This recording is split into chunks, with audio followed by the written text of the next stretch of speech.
Just to kind of jog your memory, the first session, remember we did an timeline, if you will, starting in 1968, 1972, to kind of going up to the almost to the present, to talk about how it was that the United Methodist Church has been dealing with the issue, particularly of human sexuality, as the presenting issue over many years. And it kind of started you may or may not remember me saying that in 1968, the Methodist Church merged with what was called the Evangelical United Brethren, or EUB Church, and they became the United Methodist Church. And so after that was in 1968, and so in the first general conference after that, they started dealing with this whole issue of human sexuality. So we kind of traced that development over the years. So in other words, this has been an issue for many years. Think about all the way back to 1972. Then last session, we talked about this piece of legislation that came forth that was kind of, to use political terms, bipartisan, or in this case, multi-partisan. And it was called the Protocol of Grace and Reconciliation Through Separation. And what it did was it laid out a plan for the General Conference to vote on that would allow for what we're terming amicable separation, meaning kind of a friendly separation, kind of you go your way, we'll go our way.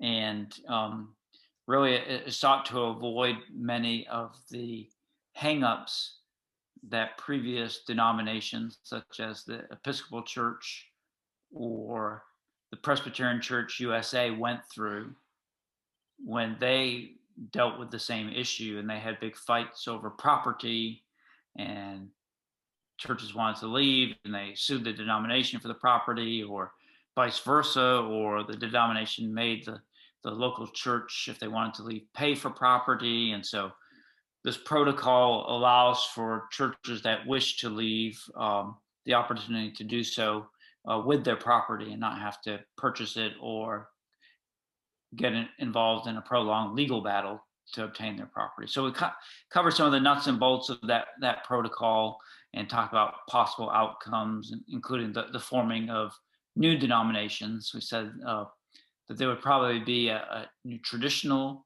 denomination that started, but by default, what would remain was what is known as the Post-Separation United Methodist Church, PSUMC, Post-Separation United Methodist Church, and then possibly even other denominations, maybe even more progressive liberal ones that wouldn't be happy even in the Post-Separation United Methodist Church. So that brings us up to today, and want to share with you just kind of a current timeline, because the interesting thing is that things are happening so fast right now. In fact, I have in here, even up until 3 days ago, things were happening that pertain to this discussion that we're having tonight. So you'll see that. So you might remember, and I had talked about that somewhere later on. Say that again. Are you going to cover the revelations in the last few weeks later on? Yes. Yep. Okay. Yep. Yeah. I will. So you might remember that in 2019, they had a special general conference called, where different plans were presented that had been thought about and prayed over and that type of thing.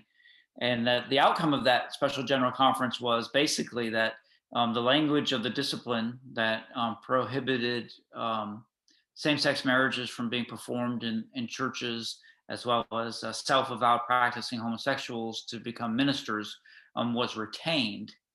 And not only retained, but the conference voted to, for lack of a better term, stiffen and expand the penalties for clergy persons that might preside at a same-sex wedding, or for self-avowed practicing homosexuals, that they would lose their clergy credentials if they came out. And so that was quite a shock to many people, because many people were thinking that it was going to be ending up in a more moderate way. But in fact, the language was retained, and even, like I said, the language about penalties were strengthened. Part of that came about because there were some that said that there are bishops and district superintendents who are not enforcing the discipline. And so, how can we be a covenant people and live under a covenant if there's some amongst us that won't enforce the discipline? So, some of this expanded language forced the hands of bishops and district superintendents to enforce the discipline. So, what happened out of that is that in January of 2020, so a few months later, uh, a group of persons that represented the various constituencies across the spectrum of where people stood about this whole issue about human sexuality. So it was the progressives, centrists, and the traditionalists. A group of them came together and produced this document that has come to be known as the protocol. And that's what we went over the last session about how this agreement that churches could leave, that there would be this post-separation United Methodist Church, and that protocol had received broad support in terms of what people were saying about it, and partly because it was generated by such a wide variety and diversity of the different groups. So you had leaders from progressive groups, you had leaders from kind of ones that were in the middle, and leaders from more traditional or conservative groups that were all part of that discussion. So those leaders were trusted. And so, like I said, that protocol had broad support. And it was thought that that protocol would be voted upon in May of 2020 at the next general conference. So that was the next regularly scheduled general conference. It was in May of 2020. Well, you guys remember March of 2020 is when the pandemic hit. And so they ended up postponing the general conference that was supposed to meet in May of 2020. And they ended up saying later on that we're going to try to meet in August of 2021. And so May of 2020 was canceled, but they were looking at doing August of 2021. So August of this year.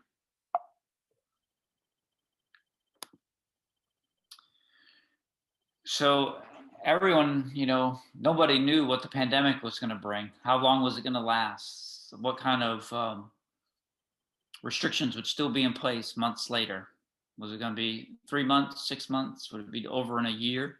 We'll be back to normal and meetings and all that happens in terms of a normal after the pandemic.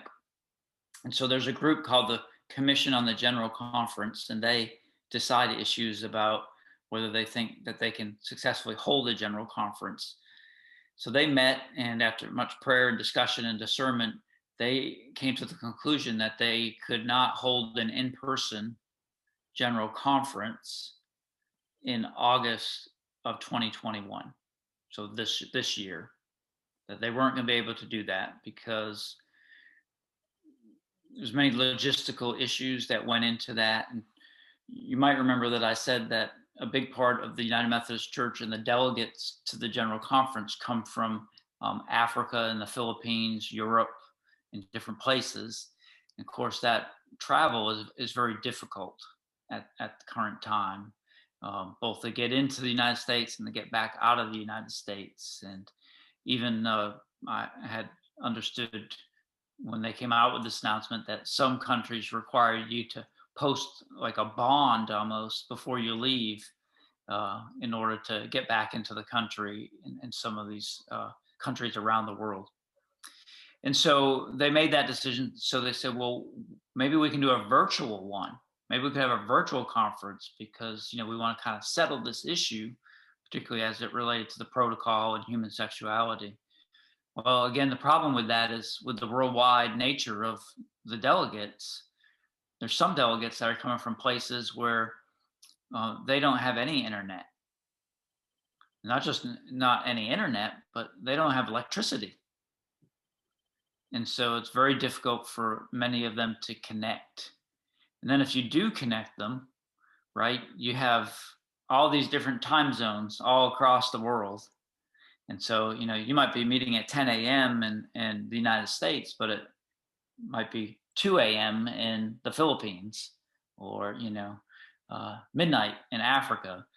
And so they came to the conclusion that it just wasn't feasible to be able to do it, not knowing what's going to happen in August. And obviously, there's months and months of lead time that leads up to this big general conference of these thousands of people that come together to make these decisions.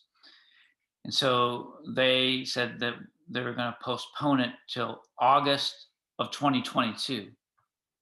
So not this August, but the following August.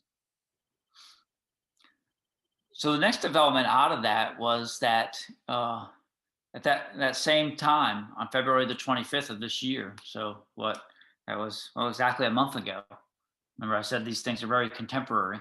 So exactly a month ago, while they announced that this was going to be postponed, our Council of Bishops, who have the power to do so, announced that they would hold a special one-day virtual general conference whose purpose and sole purpose, this is crazy, were to suspend the rules of the general conference so that they could send out mail-in ballots to all of the delegates to deal with some administrative and budgetary matters that just needed to be dealt with by the general conference so that things could progress as it relates to budgets or electing bishops and that type of thing.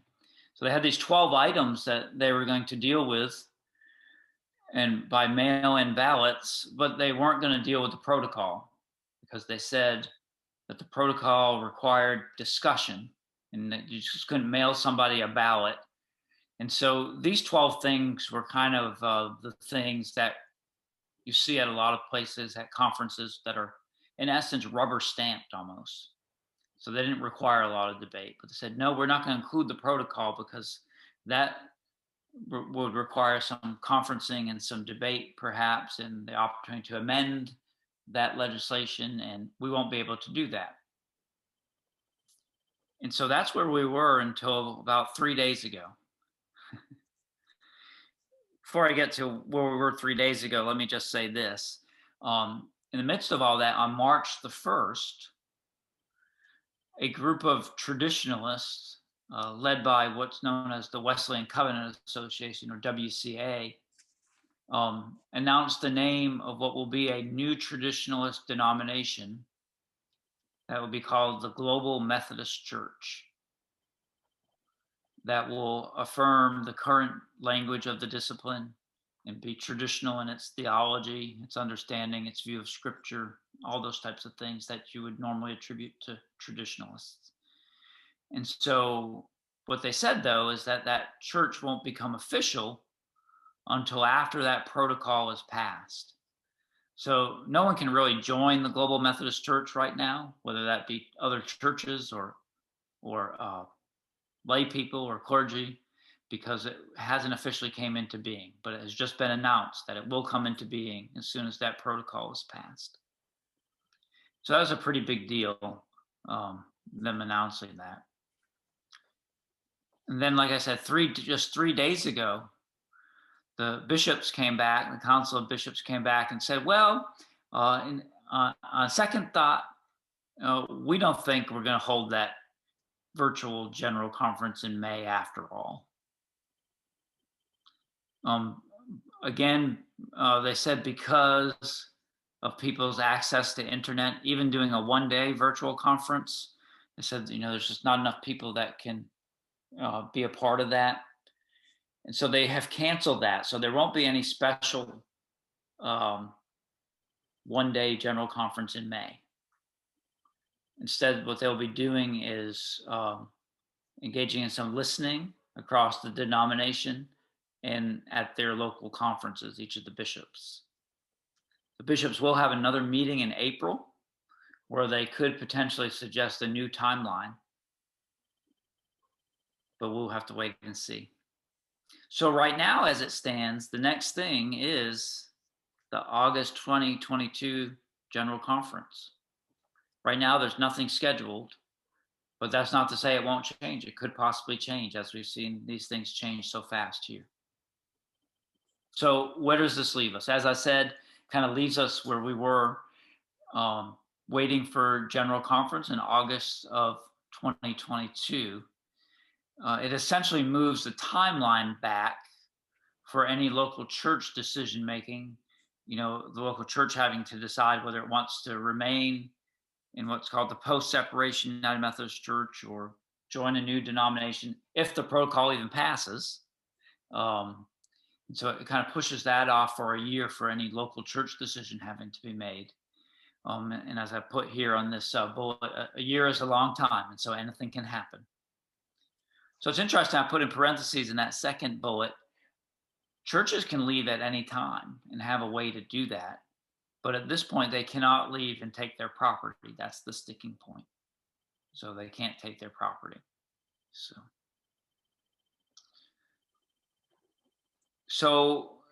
in this meantime, in this interim, right, our current discipline language that was approved way back in 2019, as I started this current timeline, that is the prohibitive language that prohibits same-sex unions and clergy from performing them, and churches from holding them, and from self-avowed practicing homosexuals from being ordained.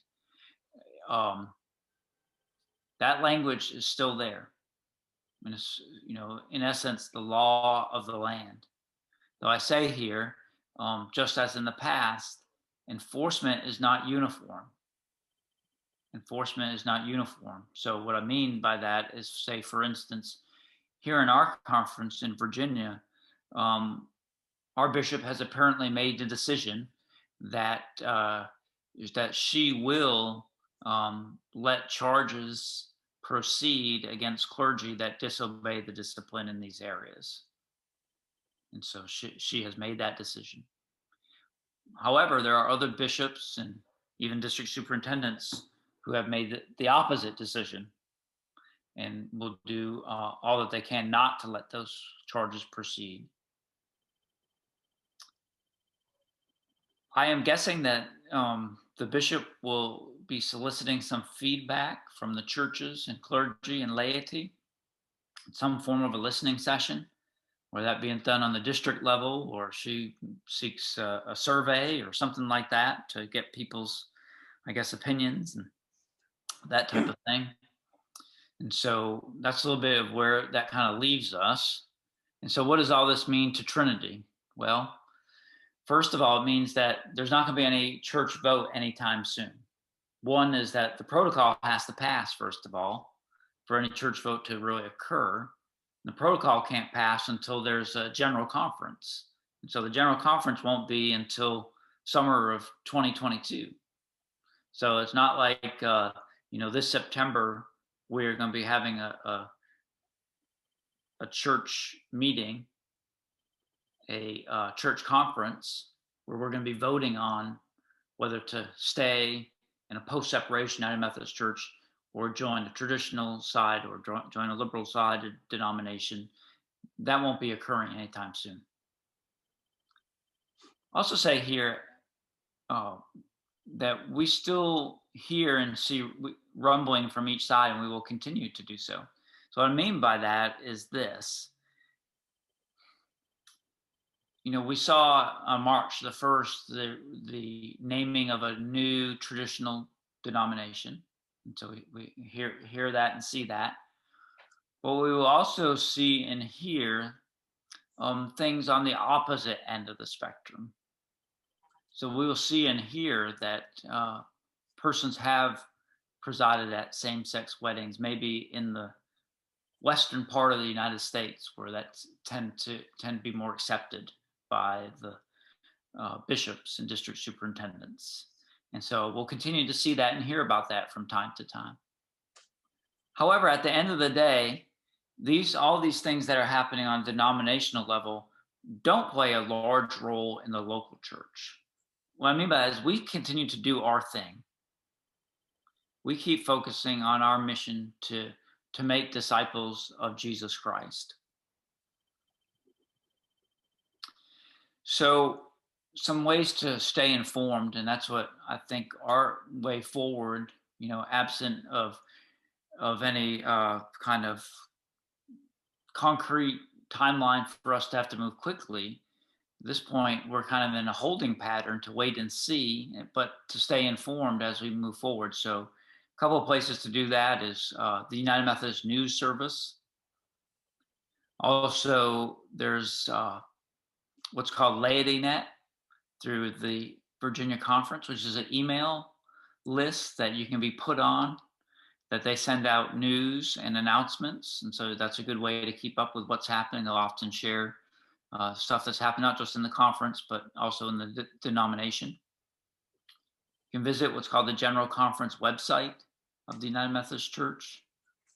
And then I also encourage persons to visit some of the different groups in their websites. So the Global Methodist Church has a website now. So you might visit there and check that out.